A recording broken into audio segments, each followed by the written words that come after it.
Our last video looked at the structure of an essay, and as we can see here, we learned that the essay has three parts. It has an introduction, a number of body paragraphs, and a conclusion. Today we're going to focus on the introduction and what's important to put in an introduction. So I like to use the ABC method when thinking about what I need to include in an introduction. The A stands for answering the question. I want to make sure that my reader knows right from the start what my answer to the essay question is going to be. Secondly, it's important to include some background. This is also called the context. This helps the reader understand the circumstances around the question. Imagine what two or three things your reader needs to know to answer or understand the question. And thirdly, we want a clear outline of arguments or topics. So these are the main parts that will form your essay. So if you will have three body paragraphs, you want to outline at the start what the topic or the argument in each of those body paragraphs will be in your introduction. So let's have a go. Let's imagine we have this question. Melbourne is the greatest city in the world. To what extent do you agree? I'm going to start off by actually putting several background statements here. And it's always a good idea when you know you're going to have to write a question, an essay, to put together some information that would help you write this background section. So I've done that in advance, and I'm going to copy and drop it in now. So here I have some facts and information about Melbourne and about this topic I talk about. There are some examples here of when Melbourne was settled, some discussion around how cities compete to attract tourists, and other things that might be included.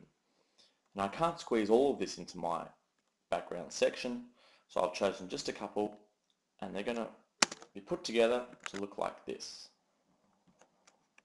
So we can see we've got some information that can help the reader understand this question.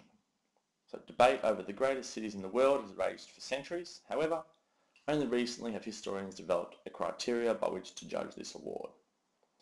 Whilst European cities were once considered the most powerful, growth in newly settled lands like Australia means we must reconsider this difficult question. So this just gives the reader some background. Next, I need to give my reader a clear answer to this question. I need to make it obvious what my position is going to be. So I've decided to argue that Melbourne should be considered the best city in the world today because whilst it might not be the best city according to any single criteria, it's strong across all criteria that are used to judge cities. So my reader now knows exactly what my position is going to be.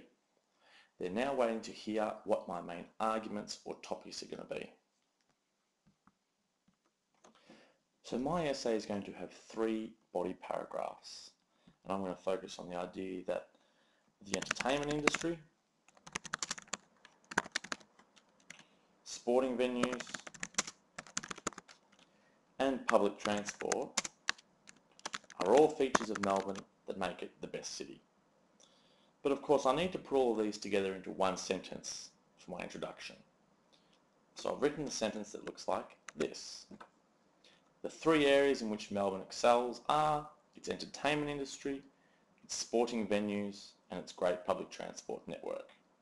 So it's clear right here the three topics that are going to now be in each of my body paragraphs. If we now squish these three sections together, we have a solid introduction that has all the parts we want out of an essay introduction. A background which lays out why it is we're looking at this essay question, a clear outline of what my position is, and the three body paragraphs. That's it for this video on writing introductions. The next video looks at body paragraphs.